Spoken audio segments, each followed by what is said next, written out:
Hello, everybody. My name is Aaron Canola, and welcome back once again to another edition of the Movie Battleground. And as you can see by the half decent lighting and picture of a sunset behind me, I am not at my house, but that's just how committed I am to this because I still showed up even when on vacation. I get paid the same amount either way. However, I wouldn't miss this one for the world because today we have not only a great matchup between competitors, but this was, in theory, the matchup that never actually happened. Those of you who remember a couple of months back, we had a bit of an editing snafu. There were some files that were corrupted, and while most of them were able to be recovered, there was one match from the tournament last year between Jeremy Adams and Madeeh Ur Rehman that just completely was gone. Before I realized the file that I had was corrupted, I had deleted the backup copies in order to create space on our drive, and it was just kind of an unfortunate situation. Now, the producer in me eventually wanted these two to play each other again. However, Matt Beer was the one who came in with the rescue for that one after he made a decision to opt out of competing in Movie Battleground. He was supposed to play Madeeh in this tournament. He instead chose to hand his spot over to Jeremy Adams, and I can 100% confirm he had no idea what he was doing when he did that. I don't even think he knew Madeeh was who he was playing, despite the fact that I had told him. So this is just fate that it's supposed to happen again. I'm not going to kill any more time, though. Let's go ahead and get into it. Introducing first, coming in with a record of 3 wins, 2 defeats, and 2 knockouts, he is Jeremy the Atom Adams. Jeremy, welcome back, sir. How are you doing? I'm doing okay. Yeah, I'm excited to be here. Last couple matches, including the one with Madeeh that no one saw, were not my best outings. So I'm nervous. It's been a little bit of a tough go lately in this debating league, but we got some good topics today. Obviously, I've done this well in the past, so I'm just hoping to get back on the horse, have a good match today. No matter which way it goes, do better than I did in my last match because just really feel I didn't give it my all that time, and I just really respect my competitor. It's an honor to be playing him again. Madeeh is not one of these guys who's like an in your face adversarial type guy. It's more like somebody that you respect. Just debating these topics respectfully, and that's fun. When you have two guys that love movies so much. So I'm excited to be here. Well, absolutely. Well, I'd ask you a follow up question, but I think everything I could have thought of you addressed there, so talk about prepared. Jeremy, it's great to have you back once again, sir. I'll go ahead and sit you in the back just for a moment while we bring in your competitor. Coming in with a record of 4 wins, 2 defeats, he is Madeeh Ur Rehman. Madeeh, welcome back, sir. How you doing? I'm scared shitless, to be completely honest. I barely got past Jeremy the last time, which those of you guys who had seen it were like five of you. Yeah, Uh, four. know that, yeah, it was like on the edge of my seat the entire time, and I really had to give everything I had. And for Jeremy to say that it wasn't his best outing, well, damn, man, shit, I thought I beat you, but I guess like let's be real. Jeremy is one of the best competitors in the league. He's brings it every single time.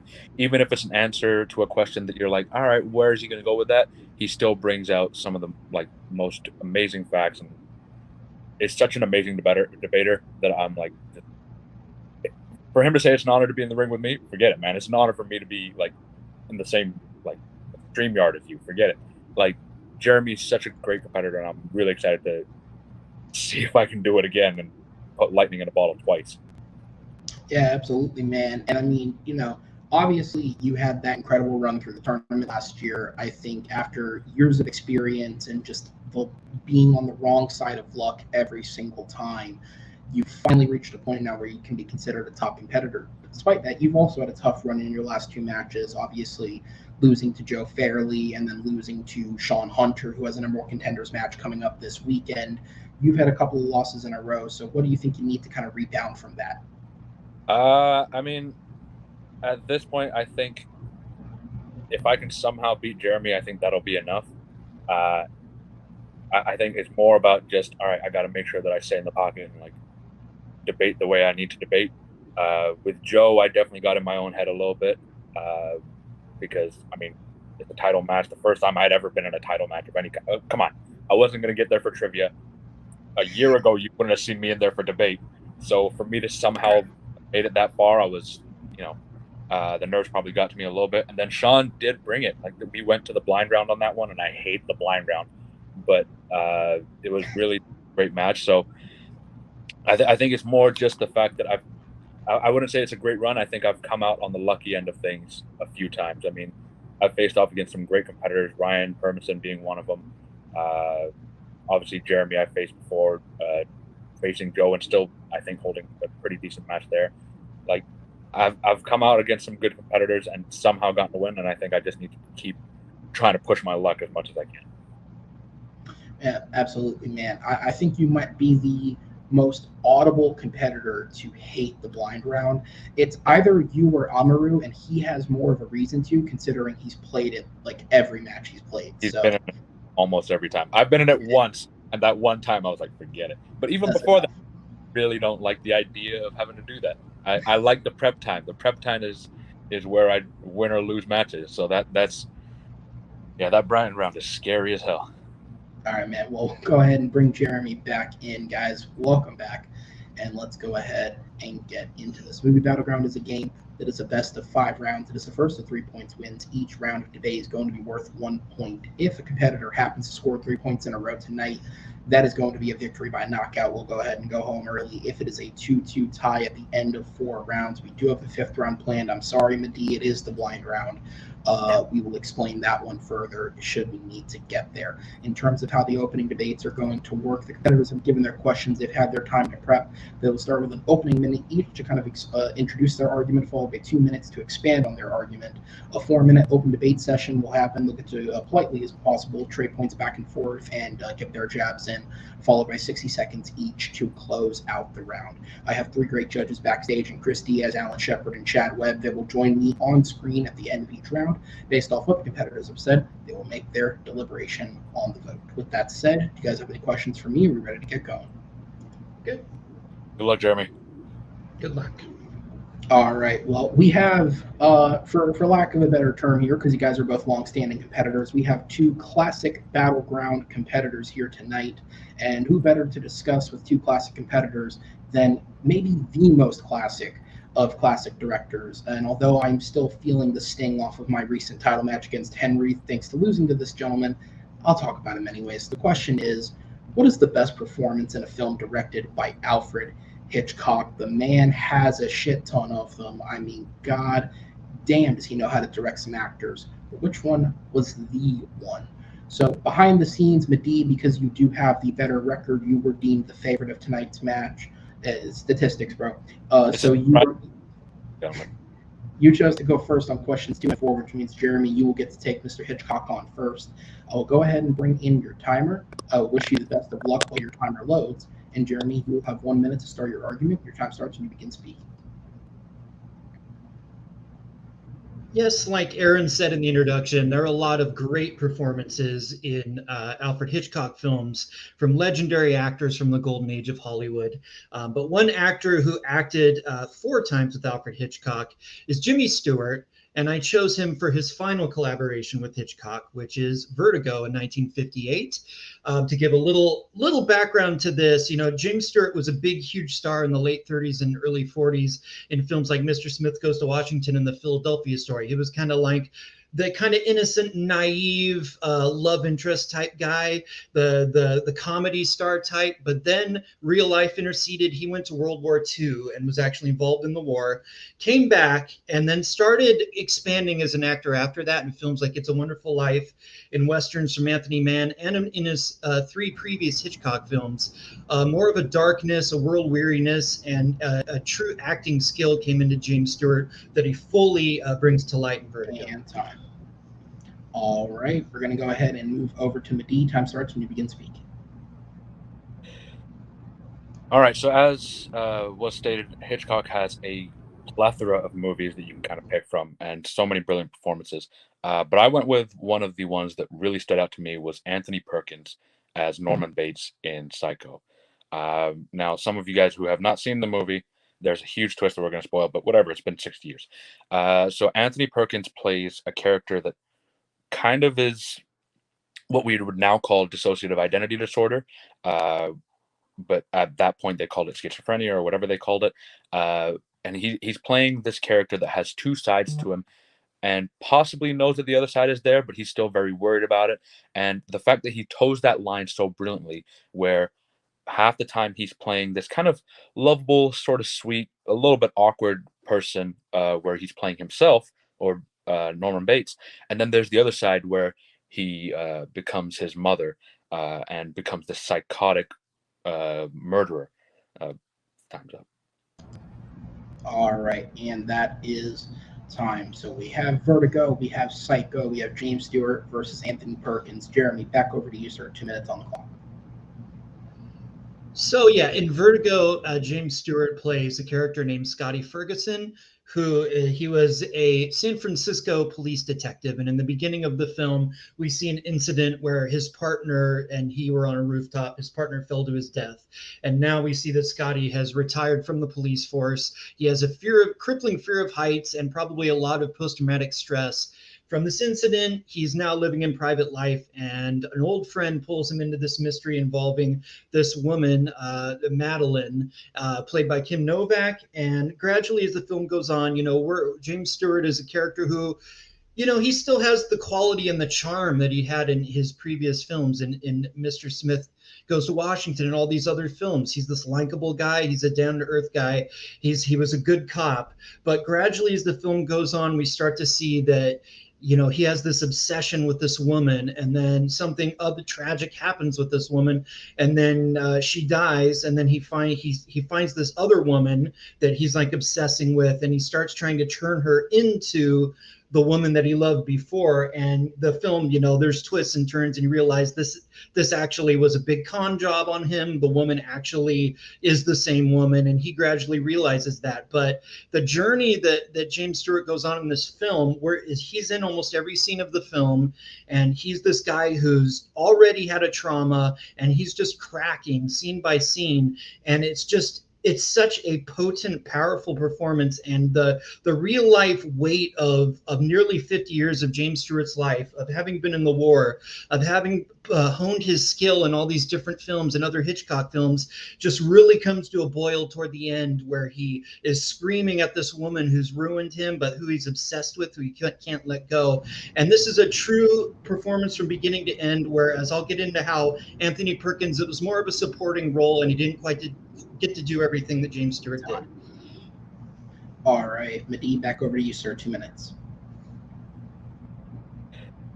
All right, so I'm gonna go back into Anthony Perkins. He does kind of have to play this kind of dual personality, which I think is really interesting and to see, especially back in the '60s or when this came out. So he's sort of this lovable, kind of sweet version of himself, and then, his mother kills who we thought was the main character throughout the entire time, Marion. And then after that, he's just kind of tormented by what's happened. And when people come to investigate, he gets very nervous, and he's trying to protect his mother, even though he knows what has happened so far. And he knows the whole thing that's been going on, but in his mind, it's playing out differently. So this movie is very different, and it has layers to it that you can see on the first time viewing. And then when you watch it a second time and you know what's going on and you know what's going to happen and you know the secrets to it, it has a whole different meaning toward behind his performance. And that's one of the things that really stands out about it is this movie. You can watch it a bunch of times and realize different layers of what Anthony Perkins was doing as Norman Bates throughout the film, because he's not just an awkward guy. No, he knows you're supposed to think that there's this crazy mother in the building, but you know that he's actually both characters at the same time. And he's talking to himself, and he's arguing with himself, and he's fighting with himself. And you can see that he's really going insane. There's a lot of little things that he does that really like push his performance to another level. There's a little stutter that he adds when he gets nervous talking to the private detective Arbogast when he comes to investigate. There's his way that he converses with Marion, where you know you can tell he has a crush on her and he does like her, and hopefully that he wants to end up with her at some point. But he's also a little shy and held back, and he's like, all right, well, I can't really do it. And he's also someone who really loves his mother in a strange way throughout the movie. And then you end it all by his mother taking over and his mother having her smile on her face with she would never even hurt a fly right at the end of the movie, and it puts a nail on it perfectly. And time. All right, we're going to go ahead and go into the 4-minute open discussion. The timer will start when the first competitor speaks. As always, be respectful of each other's time, but also make sure you say what needs to be said. However you choose to do that is how you do that. But with that said, guys, when you start speaking, the timer will begin. Madeeh had said that Norman, basically Anthony Perkins is playing a dual personality of the mother Norman throughout this film. But the film, for one thing, it's the first half of the movie he's not in. It's about Marion Crane. And then once he's in the film, he's in the Norman Bates persona. And then there's a big thing at the end where a psychiatrist explains the dual personality to us, and the movie is a twist movie, so you don't really get to see it. It's hinted at, and Anthony Perkins isn't really able to fully play the two identities. It's kind of obscured. And then the thing that the movie does that I think really kind of keeps him back from really being able to commit and fully play the two sides of Norman Bates is that because they're trying to confuse us. When you see shots of his mother, you have the voice of the mother speaking that other people hear, and it's actually an actress doing a voiceover of the voice that we later find out is actually Norman doing. And the movie, instead of allowing Anthony Perkins to do that voice, to fully play that character as other people would hear it, it kind of does shortcuts to have another actress doing voiceover, so that Anthony, like you said, he gives a lot to what he can in the scenes that he has, but we don't get to see 100% of what Anthony Perkins can do, fully playing this character, doing the voice, fooling us. And in the final scene, when you see him in the asylum and you get a close up of him and you hear the mother, just imagine that was actually a monologue that he was giving, that it wasn't an actress doing half of the performance for him, that it was him fully giving the performance. I know Anthony Perkins could have done it. The movie doesn't let him because it's kind of limited by the structure of the plot and everything. Well, I think just because the plot doesn't call for him to do both sides of the voice doesn't take away from his performance. I think the thing is, when you want to have a convincing mother voice and have an argument with that mother, especially in a movie where you're not really sure who the mother is or the first time you watch it, you really want to make sure that you're selling the audience on, okay, there is a mother character, there is someone else there. Otherwise, some people are going to pick up on it very quickly. It's like, all right, it's just this guy doing a more quote-unquote feminine voice. Do you not think Anthony Perkins could have done it? Because I do. I think that he could have pulled it off. I think he could have done well with it, but I think the way that Hitchcock wanted to show it was, okay, we're going to have his mother's voice, or an actress who plays his mother's voice, and that's the voice that he hears as his inner monologue when he's playing his. I think that would be much more effective in terms of a storytelling point of view and from a performance point of view, that he's not hearing his version of his mother. He's hearing his mother. He thinks he is his mother. So that's why I think that separate actors do the voiceover helps I think that what you just said really speaks to Hitchcock, playing with the audience, and it's a great directorial choice.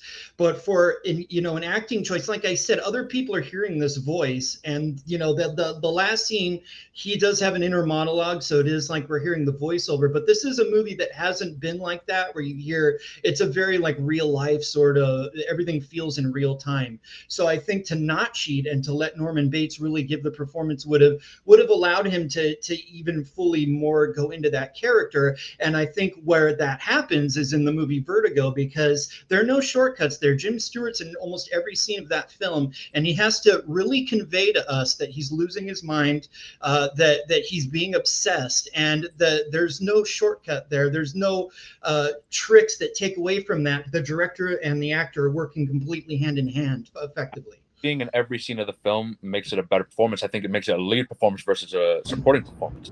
And also, Jim Stewart, I would argue, doesn't even have the best performance in the movie. I think that goes to Kim Novak, who does an absolutely phenomenal job of playing Judy/Madeline. And Jim Stewart's performance in Rear Window than he does in this film. And time.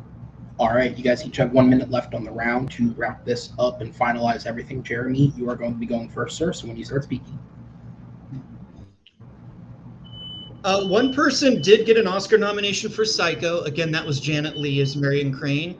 I think that, she actually, like Madeeh said, James Stewart, I would say that she gives as good, if not better, a performance than Anthony Perkins, because she has this arc that her character goes on, and she was recognized for that. I think, you know, the point that I'm making, James Stewart is in every scene in that movie. You get to see the arc, you get to see the journey, you get to see him fully collapse throughout the movie, and you do get that with Norman Bates as Anthony Perkins, but it's not in Psycho. It's actually in Psycho 2 in 1983, where he got to come back and play the character again. I think at that time you really fully get inside Norman's head. You really see why he's mad and how it works in his head, and other people try to trigger him and make him go over the edge. He's so compelling in that film. He's in almost every scene of that film, and I think James Stewart does that in Vertigo. He does it better than Rear Window and other films, because you see the madness, and it's Hitchcock's madness. He's telling the director's madness. And time. All right, and then we're going to go back to Madeeh for one final minute. So Jeremy's made a lot of points about how much it's fleshed out and how much it's showing. Psycho 2, yes, Anthony Perkins is playing the lead role. In Psycho, he's playing a supporting role. And the question isn't about what's the best lead role or what's the best lead performance. It's about what's the best performance overall. In Jeremy's film, James Stewart has the second best performance behind Kim Novak, and it's not his best performance in a Hitchcock film. That would be in Rear Window, which he did just before Vertigo. I think that a lot of that has kind of gotten caught up in this argument.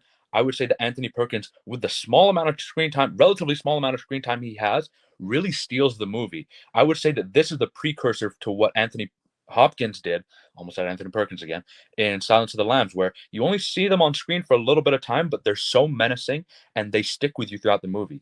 Yes, Madeline still got the Best Actress nomination for Psycho, but that doesn't take away from the fact that Anthony Perkins did an absolutely phenomenal job in a lot less screen time than she did.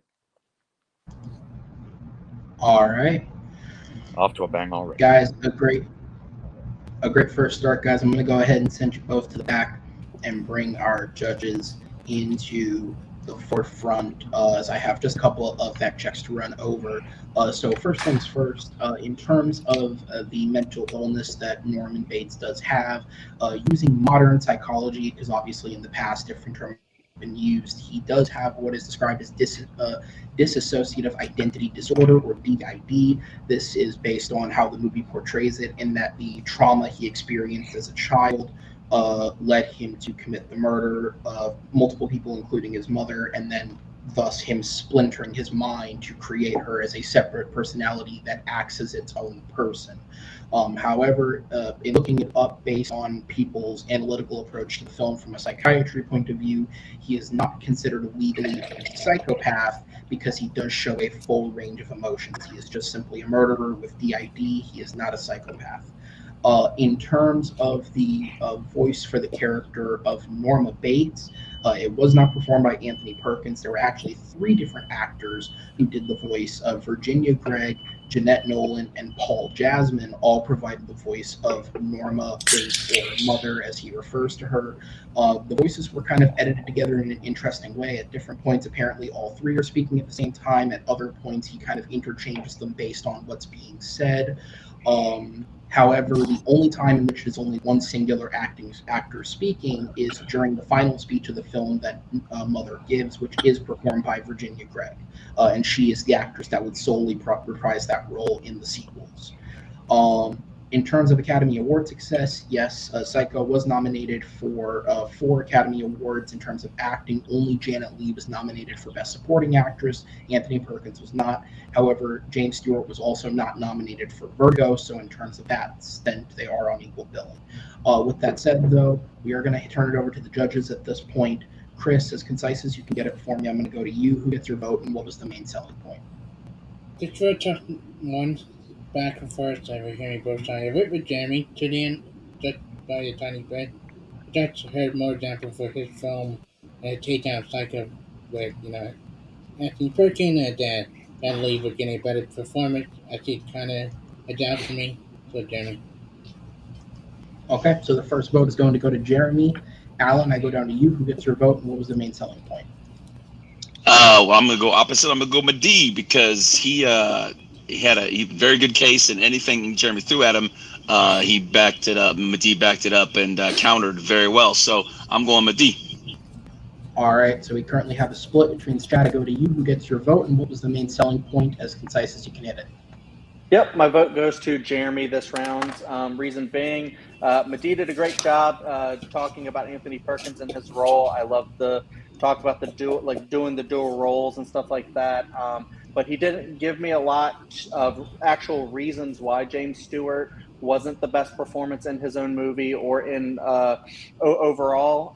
Whereas Jeremy, I think, did both, where he talked up his character, his performance, saying that like Jimmy Stewart, was cracking scene by scene.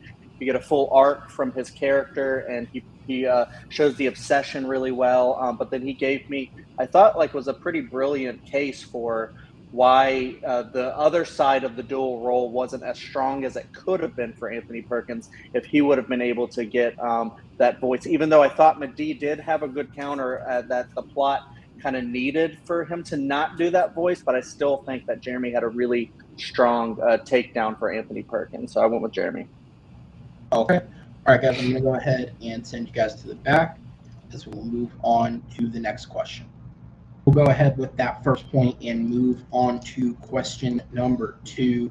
And we're going to move from a classic director over to a modern franchise, as Jurassic World Dominion was released about a month ago at the time of recording, to a resounding whimper. I don't know. It seems like most people just don't care anymore, which is kind of sad when you think about where that franchise came from. And despite the fact that Dominion was marketed as the final entry in the franchise, it did make money, which of course meant that Frank Marshall had to say in an interview that if the people want it, we'll make more. So what can we do to get people reinvigorated in the Jurassic franchise? And I've put that task onto you two gentlemen who are not Hollywood execs. Maybe you have something they don't. Let's see. The question here is, if there were to be a third Jurassic trilogy, who is your choice of director and star to lead the franchise? Both of these trilogies have had something in common. They've both had creative overseers. Spielberg obviously directed the first 2 and did have input on the third, though he did not direct or screenwrite it. In terms of the second trilogy, Colin Trevorrow wrote all 3 of them and directed 2 of them. So who is overseeing it, and who is your star? Madeeh, you are going to be up first on this one, so I'll bring the timer back in for you, and it'll start ticking when you begin speaking. So I'm going to start by saying I want Daniel Kaluuya and Kerry Joji Fukunaga to be the duo on this next potential trilogy, if there ever is one. Kerry Fukunaga is a absolutely brilliant director who has a habit of bringing out fantastic performances from the entire cast, while also being able to tell a great story. We've seen him do very small, low-budget films like Sin Nombre, which is a brilliant film, all the way up to his most recent film, which is a huge blockbuster of a major franchise, in No Time to Die. He's also had fantastic TV work in the first season of True Detective, which, in my eyes, is probably one of the best seasons of TV there has ever come out. And he's also kind of dabbled in a lot of other things as well. He was one of the writers on the first It movie, or the first of the 2, the most recent ones. Didn't write the second one, and I thought that was a big reason of why I didn't enjoy the second one as much, was because the writing felt not as good as it could have been. So I really credit that. And time. All right, so we're going to go over to Jeremy now for the second minute. Time starts when you begin speaking. I think we're at a point where the Jurassic, it's a big money-making franchise, and I think they can do what franchises such as Marvel and DC did that was really smart, which was go in a totally different direction and go R-rated. And I don't think it's a simple gimmick, because if you go back to the source material, to the novels by Michael Crichton, these were really violent, really kind of cynical books where these people making the park and doing all these different things were really cold-hearted and brutal. And I think it would be awesome to really go full horror, full R-rated, and get the director Mike Flanagan, who I think is one of the great new upcoming talents in the horror genre, having done films like Dr. Sleep and having done great TV work with the the films like Haunting of Hill House and Midnight Mass. And I have as my lead actor Adam Driver playing a character from the books, Richard Levine. And this will be, they'd be horror thrillers and to really take it in a new direction. And time. All right, and then I will repeat it one more time for my judges in the audience at home, just because I know, and reasonably so, the bulk of the opening was spent on the directors. But alongside Cary Fukunaga's direction, we have Daniel Kaluuya for Madeeh, and we have Adam Flanagan for Jeremy. So Madeeh, you have 2 minutes on the clock, sir, when you begin speaking. All right, so I talked a little bit about Cary Fukunaga. I'm going to go into Daniel Kaluuya now. So Daniel Kaluuya is a fantastic actor who has obviously had a lot of experience in a horror setting. So if we did have horror elements in it, he'd do wonderful in that. He's also done a lot of great work dramatically, as is Adam Driver. So I think we're both talking about really great actors.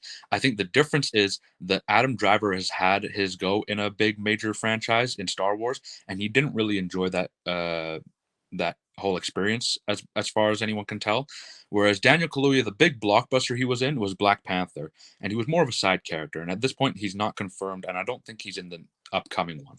So I really want this young actor to have a big franchise that he can go to and say, this is the one that I'm now leading. Because at this point, he deserves it. He's got 2 Oscar nominations, with the 1 win for Judas and the Black Messiah. I haven't seen Nope yet, but I've heard that he's great in that too. Queen and Slim is a wonderful performance by him, and then obviously Get Out was his breakout role. Another thing I want to mention is that he would be, in a historically very white franchise, he would be a lead actor of a different race, and I think that brings in a lot more people to have some interest in this franchise once again, because I've kind of been bored of seeing the same old thing, and the Jurassic Park franchise is like, all right, this is happening, and it's the same thing. They're just mutating something else. I really want to see Cary Fukunaga's writing and direction, along with Daniel Kaluuya's brilliant skill of acting, not only as just a general actor, but also in the situation that he can be in, and really show what this franchise could be to a whole other group of people. It would be the first time that we would see someone other than Sam Jackson and Kelly in the first film, in the second film, sorry, of having a person of color in this situation. And I think that brings in a whole different dynamic of what people, or how people would view this film, instead of just having, all right, it's a Han Solo type or Chris Pratt type doing it. And time. All right, we are going to go back over to Jeremy when you begin speaking. So I do have a pitch here. So basically, what Mike Flanagan is brilliant at as a filmmaker, as a director and a writer, is adapting material, and kind of, he can do a pretty straightforward adaptation like Dr. Sleep from Stephen King and actually improve the material. I think the movie's better than the book. But he can also take, like he did with The Haunting of Hill House by Shirley Jackson, kind of remix it, change the characters, make it kind of a different thing that really embodies the spirit of the material. And I think one thing that he's done a lot of different projects now, but he hasn't gone into the sci-fi direction. And I think to tap into the spirit of Michael Crichton, into the science of it all, the different issues of what's right and what's wrong, and meddling with the natural world. And I think that basically my pitch is Adam Driver plays Richard Levine, who is a character from the books that we haven't seen yet. But instead of what he did in the books, basically he was a protege of Dr. Wu, played who's we've seen in the films. And basically, when they were making the Jurassic World Park from the 2015 film, some shady stuff went on there, and actually a kid died. And Adam Driver's character Richard Levine, tried to talk about this, and Wu actually betrayed him and put him in a situation where he was wounded and almost killed during the whole thing that went down with the park. So now that we're past Dominion and the dinosaurs are everywhere, he's trying to stop. Wu's still out there. He got away with everything that he's done, and he's trying to really bring him. Dr. Wu in the books, he was basically an evil guy, and now he'll finally get to be the evil character that he was. And Adam Driver is Richard Levine, who's this paleontologist. He's a man of science. He's not an action star, has to basically battle wits with this guy. And it's going to get really horrifying and give us a really different vibe. And time. All right, we're going to go ahead and go into the 4-minute open discussion. The timer will start when the first competitor begins speaking. I do want to say that going with your pitch, going in a hard R direction of just straight horror and kind of battle of wits for Jurassic Park would have been fine if it was the first thing that they had done. I think 6 movies in, it's especially with a franchise that is so beloved, or the first movie's beloved and then the rest is kind of enjoyed. A lot of the audience for these movies are younger people who just want to see dinosaurs on screen. So changing that to something that is hard R horror rating, you're going to cut off a lot of people from wanting to come in. And if they're going to greenlight a sequel, they're not going to greenlight a sequel that completely changes it and cuts the potential box office numbers in half.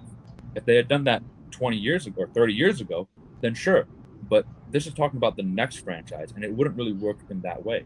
Mike Flanagan is a horror director. Yeah, I was just going to ask. So you're going PG-13. You're just going to continue the same kind of trajectory with the PG-13 sort of Jurassic Park? Not the same kind. I think having someone as smart of a writer and a director as Cary Fukunaga, who can bring new light to franchises like he did to No Time to Die, where people were kind of mixed on it, and then his direction and his work on it was what really encouraged everyone to bring out their best in it, and it ended up being a very, very good film. I think he's the reason that I have so much trust in him taking over. Whereas the last one, Colin Trevorrow, I mean, I'm kind of mixed on his work overall, anyways. So it wasn't going to turn out that great.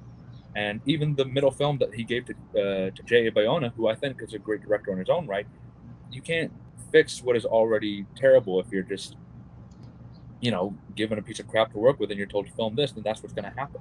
I think Cary Fukunaga being in charge of the whole thing, the way he was in first season of True Detective and the first It movie, where he was one of the main writers for it, I think that's the kind of quality that we'd be looking for, where you can have in that horror element and you can also just bring out great performances and really show the world what it can look like. And he seems like the kind of guy who would really want to take it back to its roots and have the element there, but not have it overtake everything. Well, basically, what I would say is he was not the writer of True Detective. True Detective had a writer, so he doesn't necessarily the guy who he's a director. He's a visual director, and I think when he had smaller projects like Sin Nombre, he did his best work. When he was working with the great scripts on True Detective, he did his best work. But on No Time to Die, I think he brought some good visuals to it, but the movie was over long. It had issues that made a lot of people unhappy with what happened with Bond in that film. I don't think that he had the same focus that other directors like Sam Mendes have. And basically what I'll say, Mike Flanagan's never done that. Mike Flanagan, he writes his projects, he has full control over them. And you can't tell me that, that an R-rated Jurassic Park is just going to lose money when you have movies like Deadpool and Logan and films like this out here that, they might not make quite as many millions, but they're going to make a lot of money, and they're going to have fans that will really be there for the film and really appreciate the film longer. And the idea that we're going to get like underground facilities in Jurassic Park where you see them doing the stuff that usually is off screen, and it's really horrifying, and we see people in these awful environments, and am I still here? Okay. The stuff that Woo's been doing, I think it's going to give you something new, and people that love horror and love dinosaurs are going to be excited by it. I think Jurassic Park doesn't have the same level of fan base as Logan and Deadpool do. I mean, Hugh Jackman was the big reason that Logan got made, and everyone really that one really built based on word of mouth. Deadpool, I think, because the trailers were so funny and Ryan Reynolds being who he is, that's what sold that one. Jurassic Park doesn't have that same level of gravitas. And time. All right. Well, Madeeh, you'll get to continue your thoughts or move on to new ones, whatever your choice. You have the first minute when you begin speaking. So although I love Mike Flanagan as a horror director, I think his best work is on his Netflix shows, where he has those 8 to 10 hours of really having that slow burn horror elements to it. Some of the movies that he's made outside of Dr. Sleep and I guess Hush, I haven't really seen anything in there that really would show me that he should be anything outside of a horror director of that TV genre. And while Dr. Sleep and Hush are both really good, the rest of his filmography that are actual films, they're all just kind of middle of the line horror movies. Like there's the Ouija one that he did. There was I can't even remember the Gerald's Game one, which was fine, I guess. but there's nothing really in there that makes me think that he should be more of a movie director, and he shouldn't be sticking to TV. Daniel Kaluuya is a fantastic actor that would bring a person of color into a main spotlight part of the Jurassic Park franchise for the first time. And also, Cary Fukunaga is an absolutely brilliant writer. True Detective season 1 to 2 had the same writer, but the cast and the direction was the best part. All right. And so, Jeremy, we go back over to you for the final minute when you begin speaking. I'm not just looking at what's going to make the most box office. I think that you want to pitch something that's going to bring new life into a franchise. And this isn't just, the movies. We've got the books to go back to. The books are more intellectual, they're scarier, they're more violent, and they don't pull the punches with characters like Wu, which is a really terrifying character in the book. And I think I see 3 movies where Adam Driver really gets to go into the obsession and the science and everything that he's dealing with and the PTSD of having been betrayed, battling Wu in the first film. And then there's actually a twist, and we find out that Idris Elba's character, who was his colleague, actually is a villain as well. And he's got to battle against this and underground scientific facilities with horrors and all this kinds of stuff. These are going to be cool movies to see. They're going to have fans. And Mike Flanagan did a great job with Dr. Sleep, really adapting something and bringing new life to it. And let's see something new, and it'll do well at the box office. And time. All right. Another great round, guys. I'm going to go ahead and sit you both in the back as I bring in our judges into the call. So just a couple of quick fact checks. When it comes to It, Cary Fukunaga does have a credit on the first It screenplay. Now, while the final version of the script was written by writer Gary Dauberman, who would go on to do the second film himself, the credit for both Cary Fukunaga and Chase Palmer is actually credited to the script that they wrote when Fukunaga was the director of the film. Originally, he had signed a deal to direct and write the first film and then write the second film and allow a second person to take over directing it. However, after Fukunaga had completed his screenplay, he chose to exit because Warner Brothers had budgeted the film at about $30 million, and he thought that the budget was too small to make the film the way that he wanted to. He then gave permission for that screenplay to be taken and rewritten by Dauberman so that it could be used for the final film. Or while I say gave permission, by that I mean it was amicable, there wasn't any fights over it. So that is where the credit comes from, and that is why he is not credited on the second one, because he left the project. Daniel Kaluuya is not in Black Panther. However, originally he was in the draft of the screenplay, and Marvel did reach out to him. However, the scheduling conflictions would have aligned with when he was filming Note. They were filmed in apparently 2 very different places, so traveling would have been an issue, and the role just wasn't big enough to try and make that worth it. So he was written out, and his role was given to other characters. The character in the books is only in the sequel to Jurassic Park, The Lost World. The character was not brought over to the film adaptation, and parts of his personality were instead given to Julianne Moore's Sarah Harding character in order to kind of consolidate that novel into this character that it had. Cary Fukunaga did not write season 1 of True Detective. The screenplay was written by, or the screenplays for the show were written by writer Nick Pizzolatto, and the show itself was completely written before Fukunaga came on board, with the decisions being made by him only being the ones that were on the set. In terms of Fukunaga being a writer, with the exception of True Detective and his 2011 film Jane Eyre, every film or television series that Fukunaga has had a major hand in directing, he has written or co-written himself. Those are the only 2 exceptions.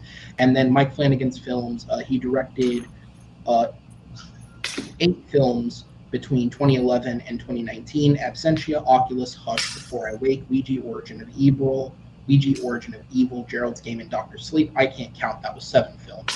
Since then, however, he has signed a deal with Netflix in 2018 to produce shows for them. Since then, he has produced 3 shows, with 2 coming up before the end of this year. That seems to be his focus for the future. With that said, Chad, as concise as you're actually, I believe it should be, fuck it, that's the order it's in now. Chad, you're going first. As concise as you can get for me, who gets your vote, and who would you vote for?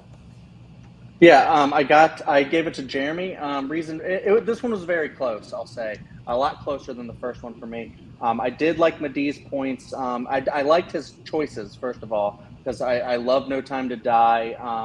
And I loved his argument about making Jurassic Park like more inclusive and diverse and stuff like that. I thought that was really great.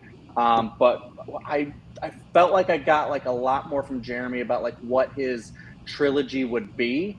And how I love Mike Flanagan, how one of my favorite directors, how he would bring out the themes of the from the books, and I would actually go back to the source material and bring out some of the best stuff from there while also making it his own thing.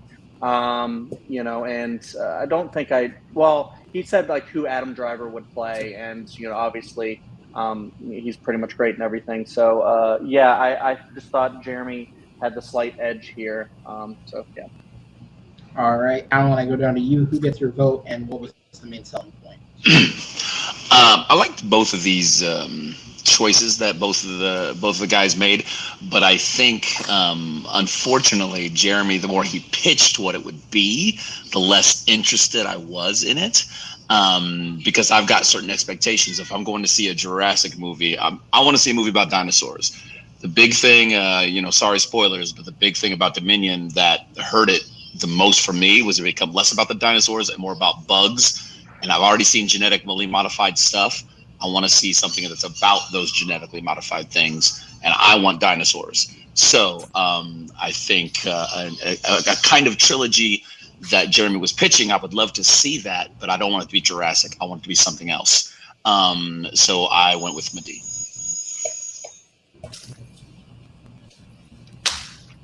All right, and then that means, Chris, we go down to you for the tie-breaking vote. As concise as you can get it, who gets the vote?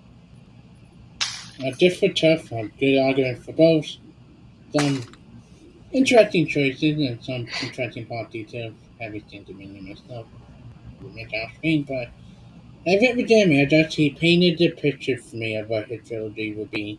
See, it's establishing the horror element.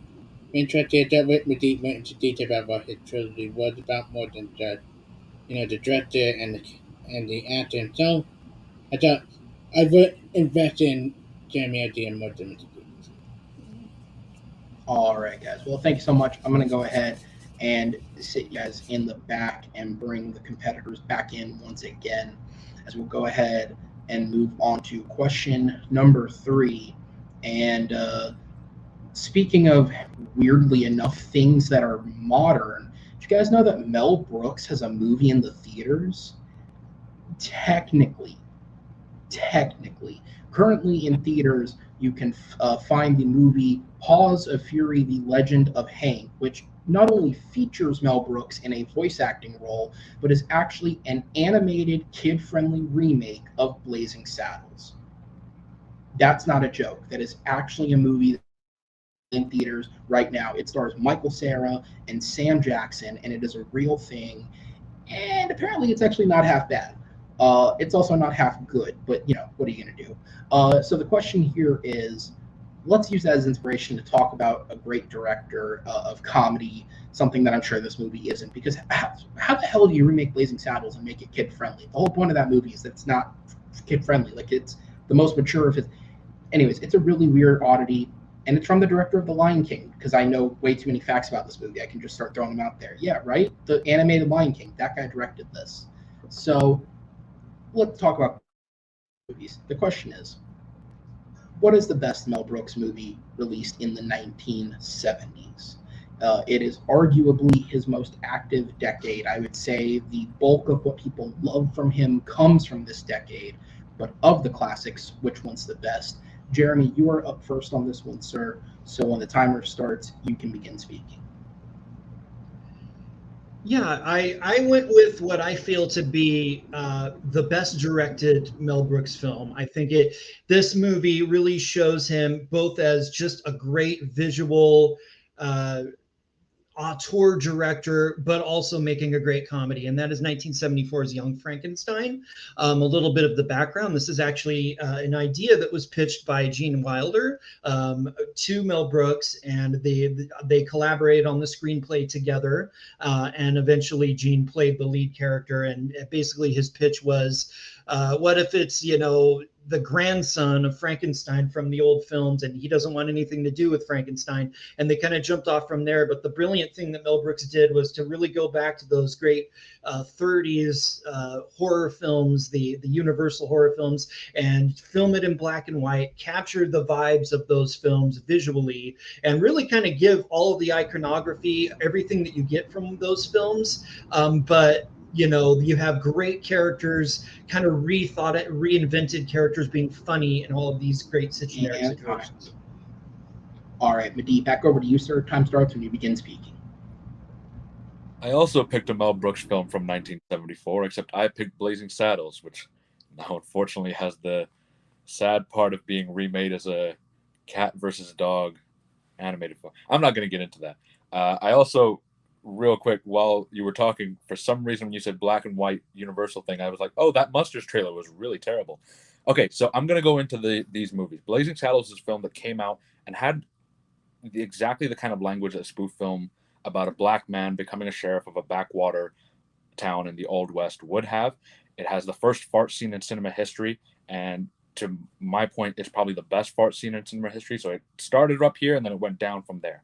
It also covers topics like capitalism, stupidity in politics through Mel Brooks' character, and Hollywood. It is the funniest film of Mel Brooks' legendary career. It's insanely quotable.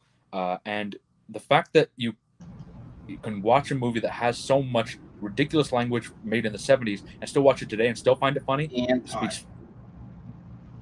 All right. So we have Young Frankenstein versus Blazing Saddles. Jeremy, back over to you, sir. 2 minutes on the clock.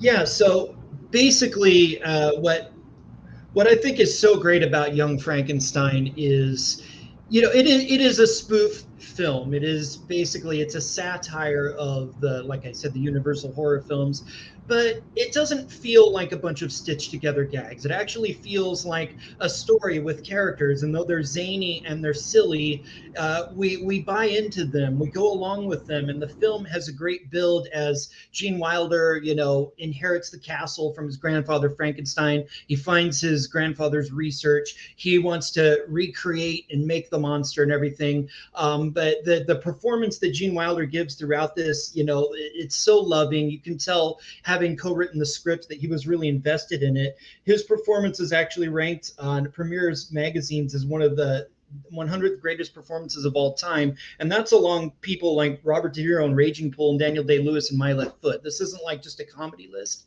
Like, this is a truly great leading performance that he gives here. The scene where he tries to make the monster and the monster doesn't come to life and he loses his mind, just the sheer level of craziness that he gets there is so awesome. But it's not just him. Everyone in this movie just gives iconic performances. It's great acting, and where a movie like Blazing Saddles is really, it's more about the gags. It's about, we've got to get the gags in there, we've got to spoof all these Western tropes. Young Frankenstein really gives time to each of the characters, and I think each of them is really iconic, unlike any other Mel Brooks film. Terry Garr as Inga, my favorite, Marty Feldman as Igor, Cloris Leachman as Frau Blucher, Madeline Kahn, who's also in Blazing Saddles, is awesome here, and of course Peter Boyle, who just gives a genius comedic performance playing the monster, who, he's kind of that scary monster that we know, but he's so funny. He does it so great, and when he gets intelligence at the end and gives a speech, it just is a great build emotionally to the film. All right, Madeeh, back over to you, sir, for 2 minutes on the clock when you are ready. I do want to bring up a quick fact check, Jeremy. The film is actually called Young Frankenstein. For the people at home, I know that might have been bothering some. I am Frankenstein! You may have forgotten that scene. Okay, so I actually talking about the argument. Mel Brooks is known for his comedy, right? And Young Frankenstein, or Young Frankenstein, is a great movie. And if you look at my rankings of overall movies, like my top 20, Blazing Saddles is number 7 and Young Frankenstein is number 14. Like, they're very high regarded films in my opinion. But the thing that puts Blazing Saddles above it is the fact that I laugh a lot more in it. It's a much funnier movie. A lot of the jokes land better. There's parts of Young Frankenstein where there are jokes that are genuinely funny, and then there's other jokes that don't land as much. I got really tired of the Blucher and then there's like the lightning in the background joke very quickly in the film. And I still love the movie, but it's just there's certain things in the film that don't hold up with me.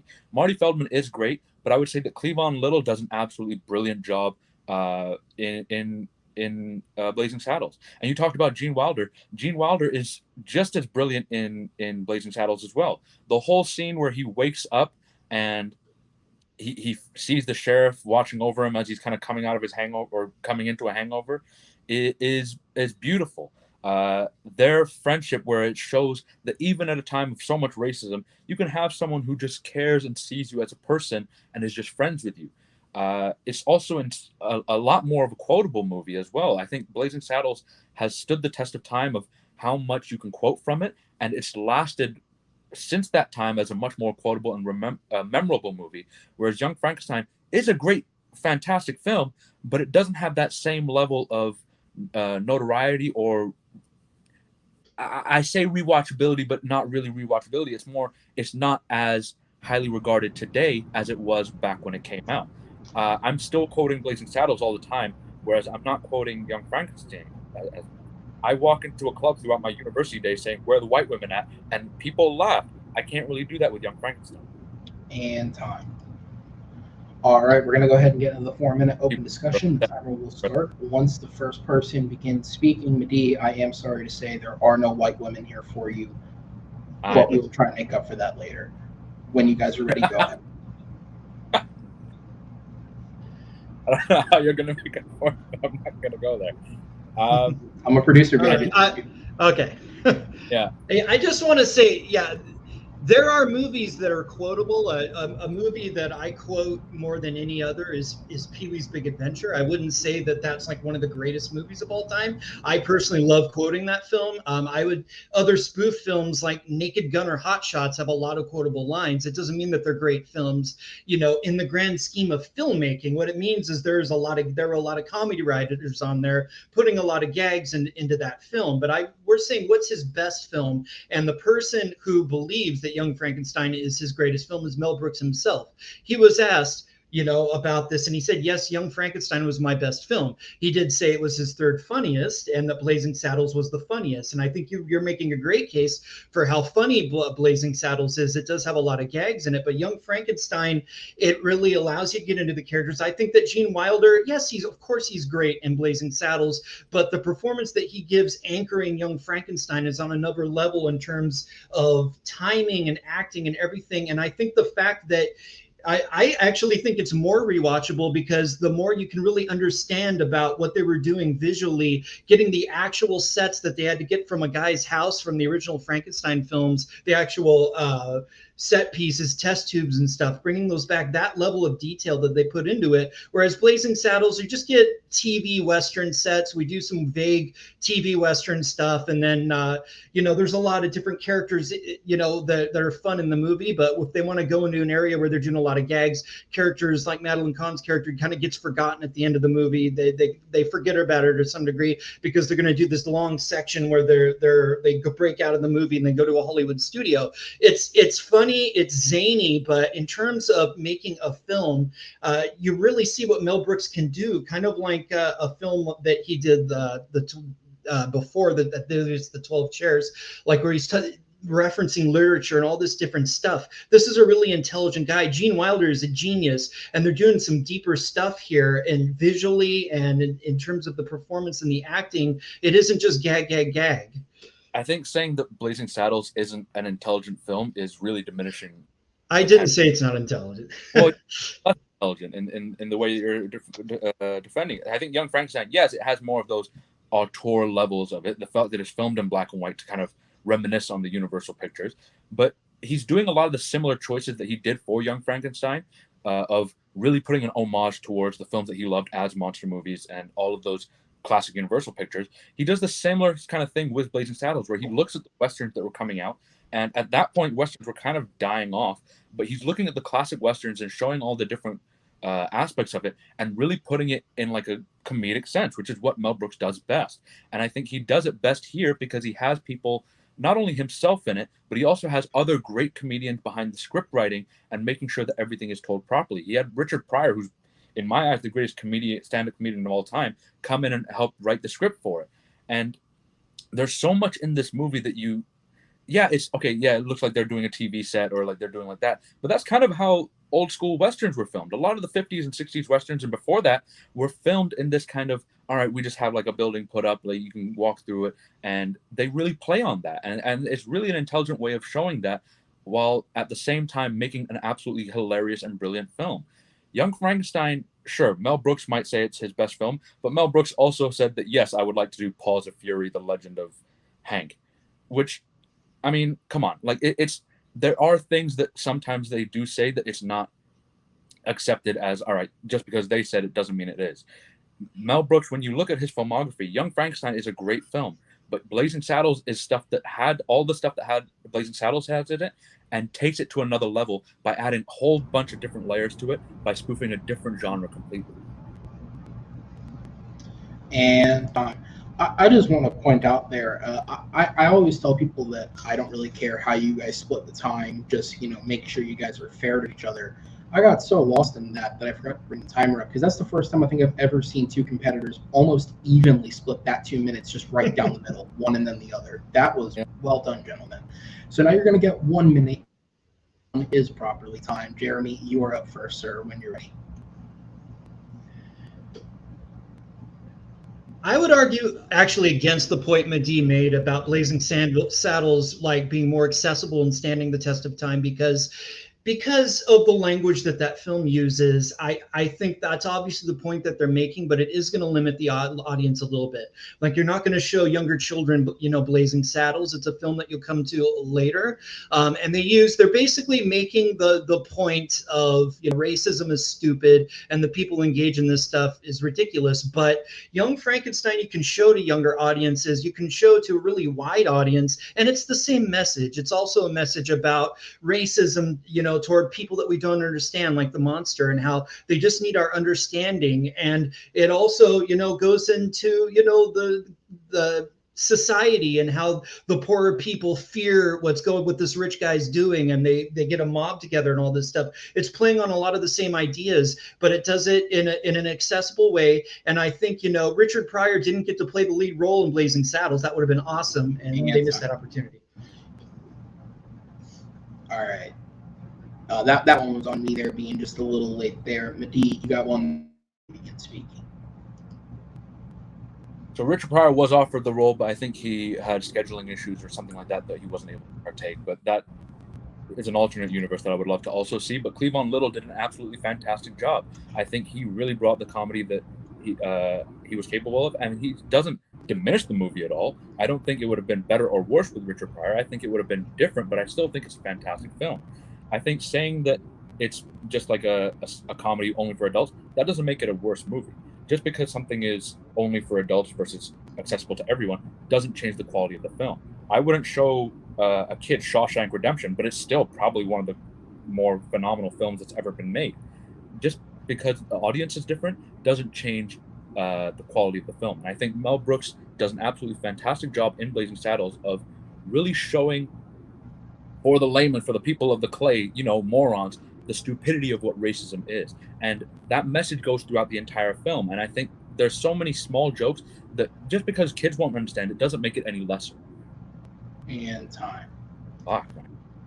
All right, guys, another great round there. I'm going to go ahead and sit both of you in the back while we bring the judges in for deliberation here. So, yes, for just a couple quick fact checks, Blazing Saddles does in fact have the first fart scene in American modern cinema. That was not something I knew before today, but I'm glad that I know now. In an interview with Vanity Fair, Mel Brooks did state that he wholeheartedly believes that Blazing Saddles is his funniest film. And though he did also go on to praise Young Frankenstein in that same interview, he did say in terms of comedy, when stacking them up against each other, he would pick Blazing Saddles in terms of humor. However, to assess the overall film offhand is a little much. In terms of ranking, I checked multiple different sites, and I chose not to take specific notes because every site I checked, including Rotten Tomatoes, IMDb, Screen Rant, Collider, /Film, pick your publication, they alternate depending on the website, but it is Blazing Saddles or Young Frankenstein, always in the 1 or 2 slot. I did not see a single other film take the 1 or 2, depending on the website. And then in terms of Blazing Saddles, so when the script was originally written, this was just before Mel Brooks came on. Originally, James Earl Jones was the original pick to play the sheriff in the film. However, that obviously did not go through. In terms of when Brooks specifically took over casting for the role, it was between Richard Pryor, Norman Steinberg, and Cleavon Little, who did end up taking the role. However, I couldn't find a very specific reason as to why it wasn't any of them, just that Little was the one who ended up taking the role. With that said, we're going to go to our judges. Alan, you are up first, sir, and as concise as you can hit it, who gets your vote and why? Well, I want to make sure I remain anonymous a little bit because I'm going to say something that is very, very, very controversial. I hate Young Frankenstein a lot. I was really hoping Jeremy would change my mind because he's a very intelligent guy and knows a lot about films, but he wasn't. And Madeeh really saved it there at the end with the whole talk about, if just because a movie isn't made for kids or all universal audiences doesn't make it a bad movie. So I'm going to go with Madeeh. All right, thank you, talking hand puppet that looks like it came straight out of Nick Jr. Diaz, I'm going to go down to you. Who gets your vote, and what was the main selling point? Okay, that's hard because these are some of my favorite comedies of all time. But I went with Madeeh. I thought he pulled out a really impressive debate round with this. I thought his stuff, the style of Blazing Saddle, using examples, using a little moment here and there, really impressed me. With Jeremy hit harder, I'd like the quotability and rewatchability. But Madeeh, especially during the open debate round, really impressed me. All right, well, guys, that'll give for the point. Thank you so much. I'll go ahead and sit you guys in the back and bring the competitors back in because we do have a ball game, ladies and gentlemen, and we are going to question number 4. Alan, you don't like Young Frankenstein? Are you serious? It's okay. You didn't need to be anonymous. That's an okay opinion. Oh my God. Sorry, I'm a little taken aback. All right, continue. All right. I'll try and get over this. You're good. We're going to go ahead and move on to question number 4. And question number 4 is a question that actually has an interesting bit of history here. So as you guys know, most recently there was a title match that took place between myself and Henry Sanchez. And it wasn't until after the match was recorded that Henry and I learned that apparently multiple of our questions, I'm talking probably at least 2, I think maybe a third one, were actually confused in translation. The questions were written by Noah McCausland and Papa West, and they were a great set of questions. But when they were typed over into our chat, the wording of some of them was actually misconstrued so that they became different questions incidentally, which is not something that we learned about until we were told after the match had happened. One of the questions in that match that we debated was, of the 8 Best Picture nominees in 2019, which one of them was the least deserving of being nominated? Tonight, these guys are debating the original question that was meant to be asked. So, thanks to Noah McCausland, who did write this question, the question is, which film that wasn't nominated for Best Picture in 2019 should have been? See how easily that could have gotten changed just because words got messed up? It is what it is. But we got another great question here for these guys, because 2019, in my opinion, of probably the last 10 years or so, might have been the best year in film. I think there's a lot of top contenders and things that got snubbed for one reason or another, and these guys have picked some really nice ones. So we're going to go ahead and get into that. Madeeh, you are up first. As I bring the timer in, you can start when ready. All right, so as was stated, it was an absolutely brilliant year for film that year. But one of the films that I was very upset didn't get nominated then, and I'm still upset that it didn't get nominated this many years past, is the film Rocketman, directed by Dexter Fletcher, starring Taron Egerton as the incomparable Elton John. This film is possibly brilliant biopic. And I'm using biopic as a general term, but it doesn't really play like a biopic. If you've seen the film, you know what I mean. But it tells the story of Elton John from his childhood to where we see him in the film, and it's just a really great imaginative way of telling his story.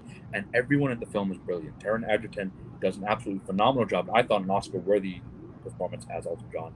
Jamie Bell is fantastic as Bernie Taupin, and Richard Madden gives an absolutely wonderful performance as John Reed. That's very playing out of type for what he usually plays, and it's all the better for it. And that is going to be time on the opening. Jeremy, over to you, sir. Yeah, I think, we've seen over the years people have complained about how, the Oscars have these prestige movies that they like to, the dramas, the biopics, the things that they always nominate that we always see at Oscars. And a lot of people who, have other tastes and love genre cinema don't feel represented by what the Oscars have. And I think a movie that really stood out for me in 2019, it was one of the more memorable theater experiences I've had, seeing just a mind-bending, memorable, crazy film in the horror thriller genre was Ari Aster's Midsamara.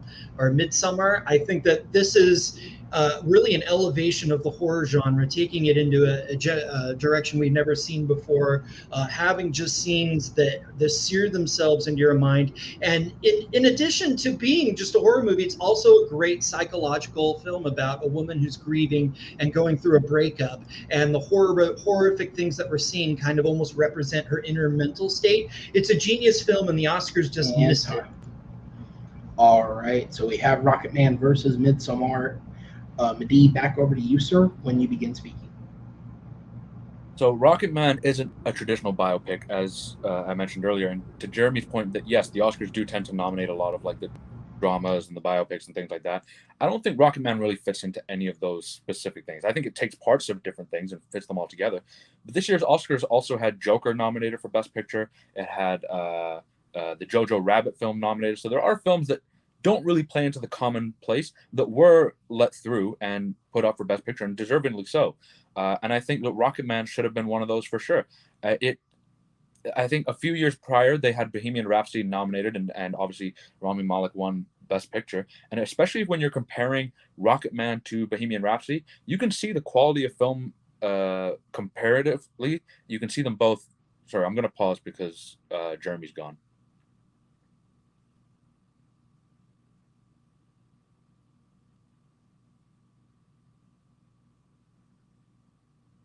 Did we lose him again?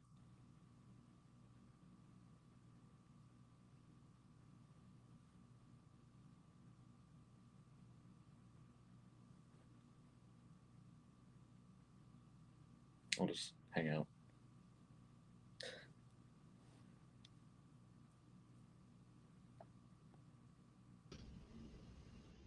Okay. Aaron not there either? Oh, okay. Jeremy. Hi. Okay, sorry. Pause my thing because I want this to, especially in a matchup like this, I wanted that you actually hear everything I say. So, yeah, I don't want to keep talking and then you miss like a potential point that you wanted to rebut. All right, so comparing Bohemian Rhapsody and Rocketman, you really see that one of them was much more worthy of a Best Picture nom than the other, and that's Rocketman by far.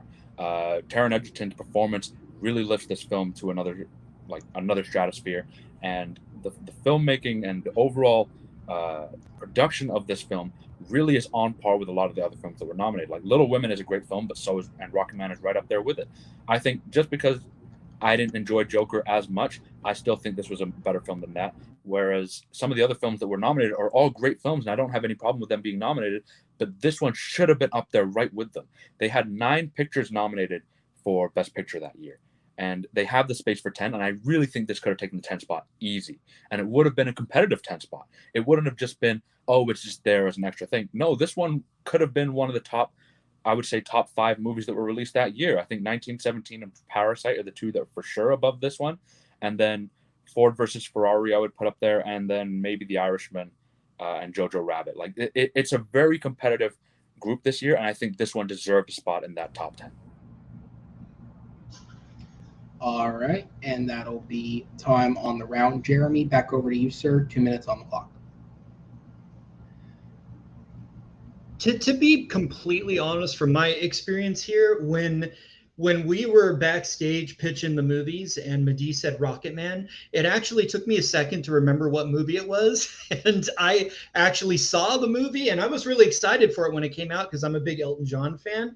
It took me a second. Oh, yeah, that was the Elton John movie. And I had to kind of remember that one. I think that he makes some great points about how it, it took the biopic kind of thing in a different direction by it tells things out of sequence. It has musical sequences. It kind of does it differently. But inherently, it is still the story of Elton John, and it's the traditional biopic story of he was riding high and then he had a drug issue and he had to crawl out of that, and it does it in kind of that biopic way where it's a very the same story we always see. Somebody's got an addiction issue and he's got to overcome that, and it's very tidy. It ends with him going to rehab, and it kind of is a similar beat to something like Bohemian Rhapsody with what Freddie was going through in that film.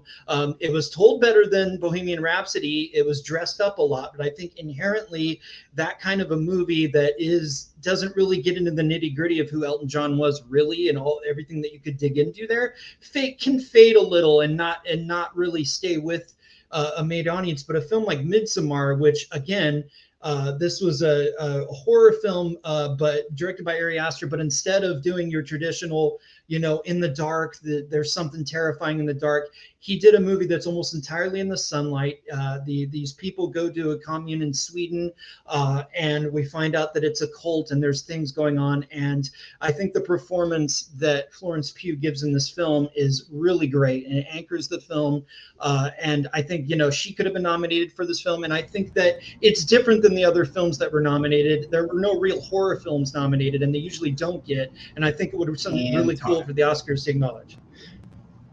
All right, so we are going to move into the 4-minute open discussion. The timer will start when the first competitor speaks.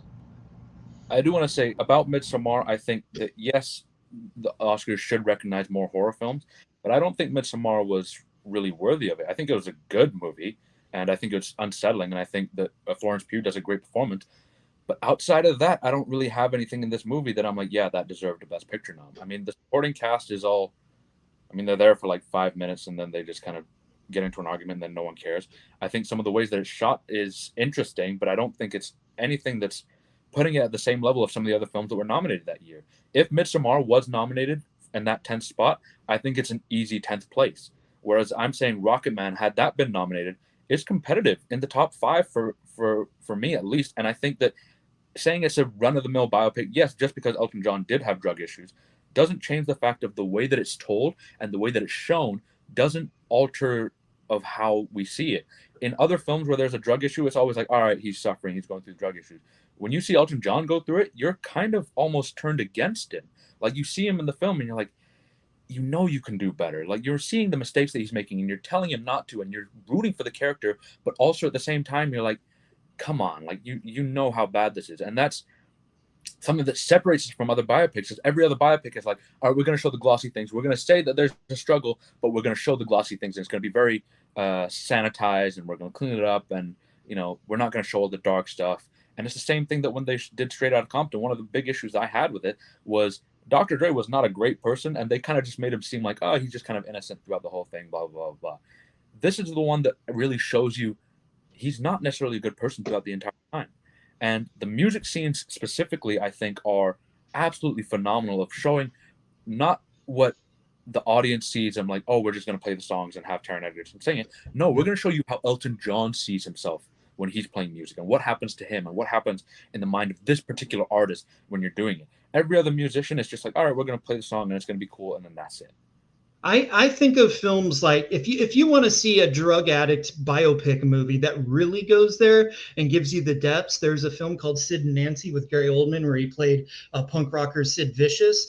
Even something, going out of that genre to something like Raging Bull. Those are movies that really go into the depths of what these people went through. And I just feel like in this film, you just can't quite get away from the trappings that he had an issue and he had to overcome it. The same structure that we've seen in all all of these musical biopics. And I think the fact that it doesn't go deeper, there's a time in the movie where he's, acting in a way that we don't like, but ultimately it's going to be Elton John. It's going to have the big sparkly musical numbers that have us, roused at the end.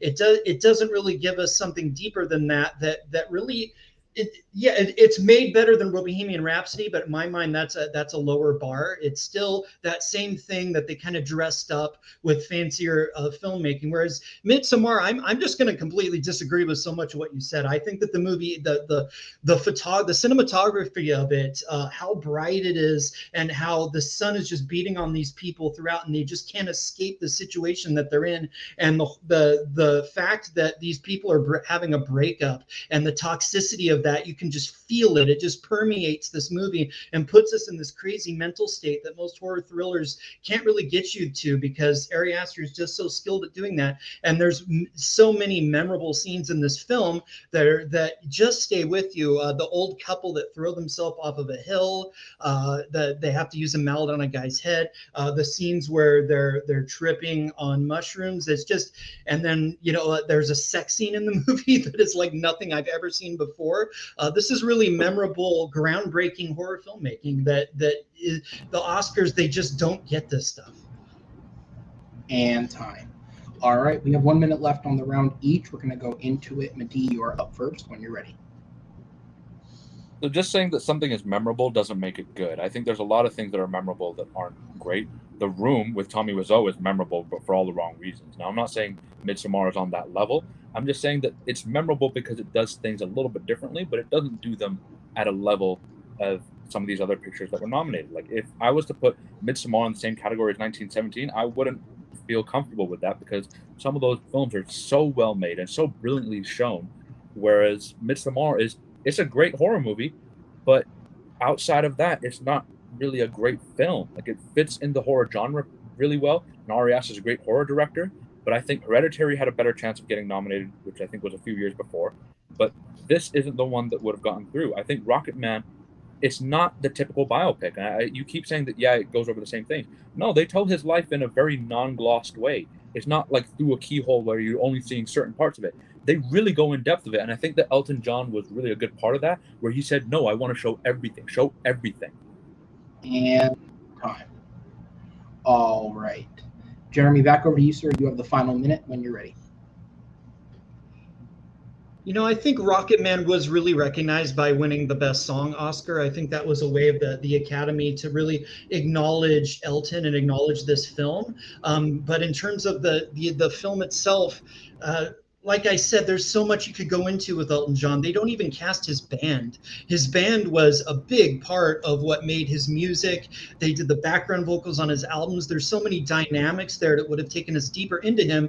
But no, we just want to do that he had a drug issue and he was an asshole and then he got better. They want to do that traditional story, and they gloss it up. Like I said, they make it feel a little different. But ultimately, at the end of the day, we don't get deep into who he was, what made him a great musician. And Midsamara, well, I think you're just mischaracterizing it as, they're memorable scenes, but it's not great because it isn't just the shock factor. It's the fact that it's the psychological journey of this girl who's in pain, who's in a bad relationship. She can't get out of it. And everything that we see in the film is filtered through that. And horror filmmaking can do that, can really reach you deeply, and the Oscars should have recognized it.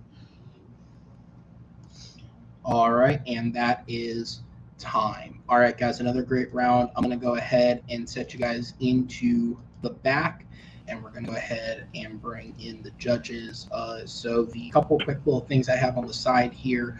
So in terms of discussing or attempting to try and discuss where these two films would fall in terms of the other Best Picture nominees that year, though again, it's not a perfect sense, I decided to use Rotten Tomato aggregates as kind of just a baseline general way to try and rank these films and see where they would come in terms of taking any one direct personal opinion out of it. So if we were to rank these films based on the Rotten Tomatoes score, including the 9 Best Picture nominees from that year and these two added in, the way that would work out is Joker would be ranked 11th with 68%, Jojo Rabbit is 10th with 80%, Midsamara would be 9th with 83%, Once Upon a Time in Hollywood would be 8th with 85%, 1917 would come 7th with 88%, Rocketman would be 6th with 89%, Ford v Ferrari would be 5th with 92%, Marriage Story would be fourth with 94.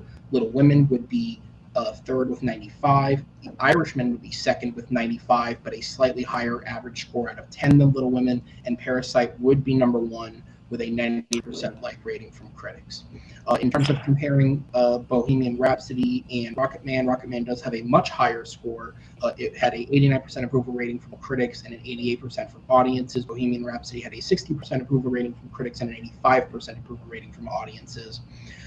In terms of horror films being recognized by the Academy, there are actually only 6 films in the history of cinema that have been nominated for Best Picture that are considered horror films, and even then I think you could argue that some of these, the definition of horror is being used a little loosely. Those 6 films are Exorcist in 1973, Jaws in 1975, Silence of the Lambs in 1991, The Sixth Sense in 1999, Black Swan in 2010, and most recently Get Out in 2017.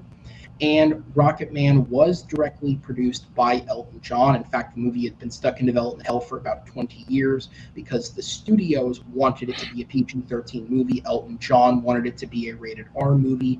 And according to what I could find on the quick bit of research at the end there, the approach of going with the story about his drug addiction was one that Elton John himself wanted to do because he felt it was the part of his life that people could most relate to and maybe get something out of, in addition to using the fantastical elements to tell that side of the story because it's what he preferred to do. So with that said, Chris, I'm going to go back up to you, sir, as concise as you can get for me. Who gets your vote and what was the main selling point? Once again, another good argument. Besides my personal opinion on how I feel about Midsamara, I don't really like it that much, but I went with these in the end. I think he just built up a stronger argument. He brought the performance, he brought the musical element, he brought up many things. Every time Jeremy tried to counter back, Madeeh counter back, and I just see Jeremy got stuck on trying to get horror recognized and not about everything else just because individual thing. I just see Madeeh with a stronger case. All right, so the first vote goes to Madeeh. Chad, down to you. Who gets your vote and what was the main selling point? Yep. I went with Jeremy this time. The reason being is that I actually do think the elevation of the horror genre and including it more in like Oscar territory is a legitimate argument. And not only just taking a random horror movie and saying like horror's not recognized, Midsamara maybe. Like he actually did a great job, I think, defending Midsamara as a great film with like Florence Pugh's character and her arc and her story, and actually really getting you into the feeling of like the psychology of things and stuff. And I thought just his counters, saying that they could have gone even deeper into Elton John's life, like these other biopics that have worked so well, like Sid and Nancy, I thought was a really great point. So I went with Jeremy. All right. And then, Alan, back over to you since it is a split vote. Who gets your vote and what side of it is concise? Well, both of them did a great job. I mean, Madeeh did a great job, reminding me the aspects of Rocketman that I did enjoy, which were the musical numbers and how they were different. But everything else about that film was pretty cookie cutter, standard kind of musician biopic. And Jeremy really sold the good parts about Midsamara and how it was, Oscar caliber. It could have been worthy of receiving an Oscar nomination because it matched the same things other Oscar-nominated films have done in the past and currently, especially that year. So I went with Jeremy, ultimately. All right. Well, judges, thank you guys so much. I'm going to go ahead and sit you guys in the back because. And your winner by a final score of 3-1, Jeremy the Adam Adams getting back in the wins column. The camera froze there, but the celebration was lively. Jeremy, and there it is. You're good. It fixed. It froze while you were dancing. It just couldn't keep up. Jeremy, now you're back in the wins column, sir. You got over that little hump you said you were on. How are you feeling? Yeah, I feel good. I feel like, it was pretty, like almost every argument argument, it was a matter of degrees. Like, it could have really gone either way. And even if it had gone the other way, I still would have felt pretty good, because I just feel like I had my arguments. I was right there. I had really prepared a little better, and didn't let the nerves get me as much. And I feel like I was doing the best that I can. So that in and of itself was great. Of course, having the judges, went the way that they went and getting the win is a great gratification. But more than that, just to have played a great match and felt like I was doing my best again is really, I think, the more gratifying thing, and the thing that kind of re-energizes me to keep wanting to do this and debate. But I don't think it could have happened without somebody like Madeeh. I think, again, like I said, the fact that he's just so damn good, he's so on it, and he's just about the arguments and the debate, and it's just so like natural and gentlemanly, kind of like it's so gratifying to be able to just have a exchange of ideas like that, and it isn't like a battle where you're trying to get over on somebody. It all around it feels good. And yeah, to say that I needed it, I wouldn't be lying at this point.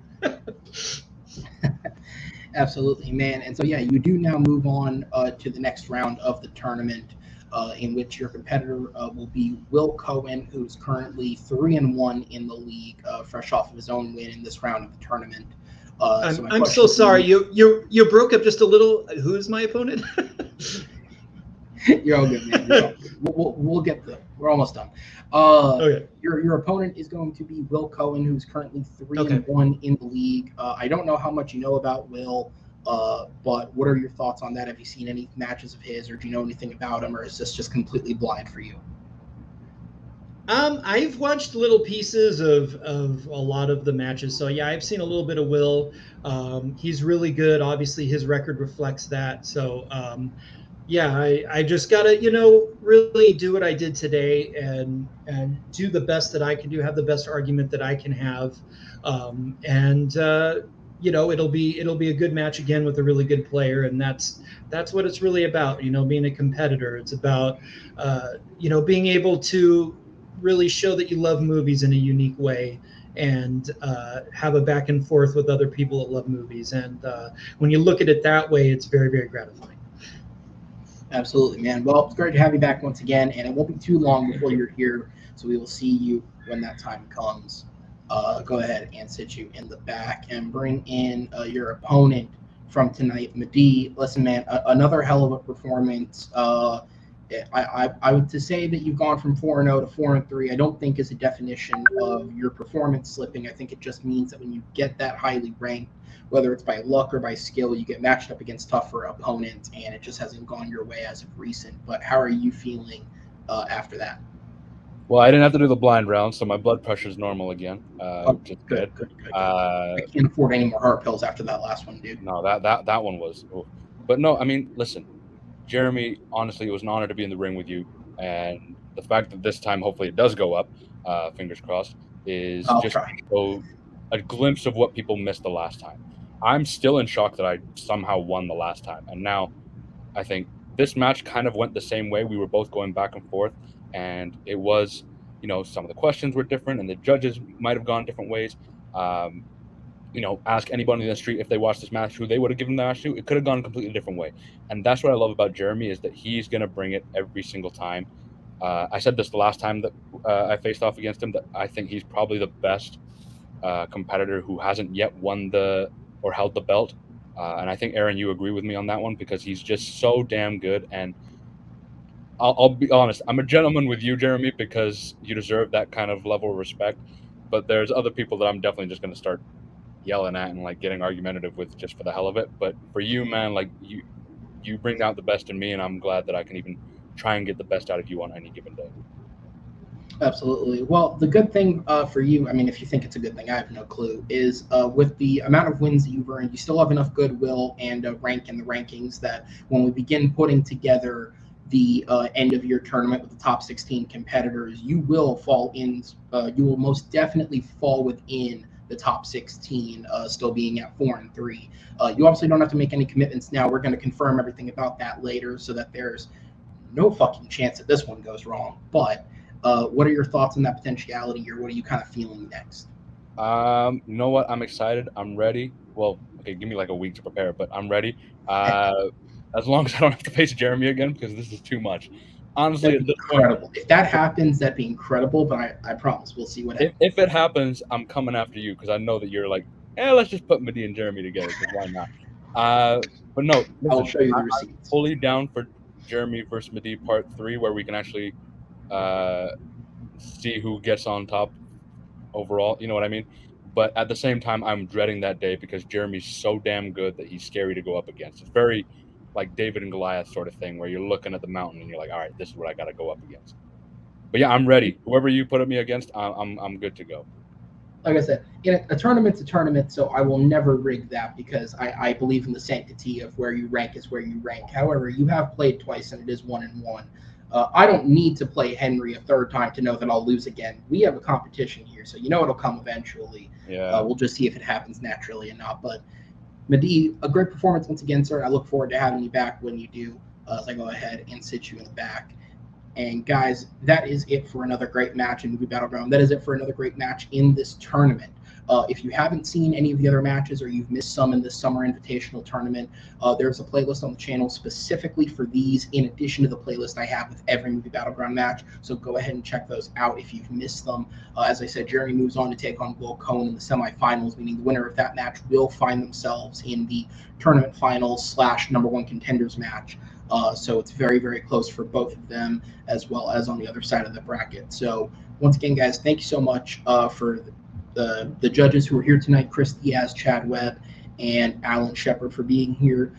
Thank you to Madeeh for bringing it and giving it his all. Congratulations to Jeremy. If you have not subscribed to the channel, like the video, and stick around for more great Movie Battleground content, or I hope it's great. We're trying. We'll see. The last time we did this, it didn't make it to air. So honestly, if it goes up on the channel, I consider this a win. My name is Aaron Knoll, and we'll see you next time. Take care, everybody.